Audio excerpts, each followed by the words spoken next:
Hi there, everybody. I'm Ben Mankiewicz. Welcome to 31 Days of Oscar on TCM. Tonight, we're bringing you a pair of Oscar-winning wartime dramas, each one a chronicle of a critical turning point in the Second World War. We just presented The Longest Day from 1962, the story of D-Day, the Allied military invasion of Europe that liberated France and marked the beginning of the end of the war.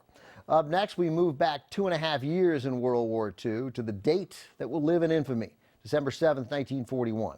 From 20th Century Fox in 1970, again with the guidance of producer Darryl F. Zanuck, this is Tora, Tora, Tora.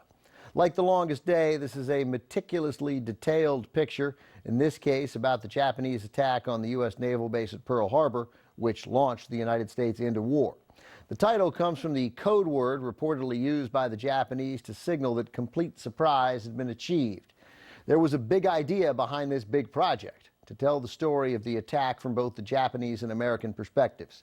To that end, the film was crafted as two separate productions, one based in the U.S., directed by Hollywood veteran Richard Fleischer, and a second production based in Japan, telling the story from a Japanese point of view. And the Tokyo-based production was set to be directed by the filmmaker generally considered to be Japan's finest, Akira Kurosawa. But for a number of reasons, Kurosawa was not a good fit for Tora, Tora, Tora, and only a few weeks into production, Japan's top director was replaced with two younger filmmakers who were far more amenable to working as part of a large international team.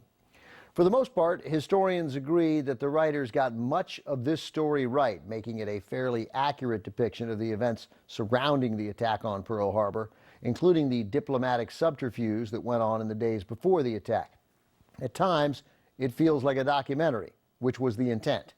From 1970, with an American cast that includes Martin Balsam, Jason Robards, Joseph Cotten, and James Whitmore. Tora, Tora, Tora. Tora, Tora, Tora was nominated for 5 Oscars, all in technical categories: editing, sound, art direction, cinematography, and special effects. That it won the Oscar for Best Special Effects is a credit to the man who co-directed the film, Richard Fleischer. Fleischer grew up in the movie business, the son of one of the great animators, Max Fleischer, and though he worked over multiple genres, Richard Fleischer's sweet spot was complicated visual effects. In the end, however, those Oscar-winning special effects didn't help fill up seats, and Tora, Tora, Tora was not a big hit at the box office, at least not here in the States. Across the Pacific and Japan, Tora, Tora, Tora saw far more success. Coming up, 2 rarities, Best Picture Oscar winners that didn't have a single acting nomination. Up first, from director Vincent Minnelli, Gene Kelly stars in the Academy Award-winning Best Picture of 1951.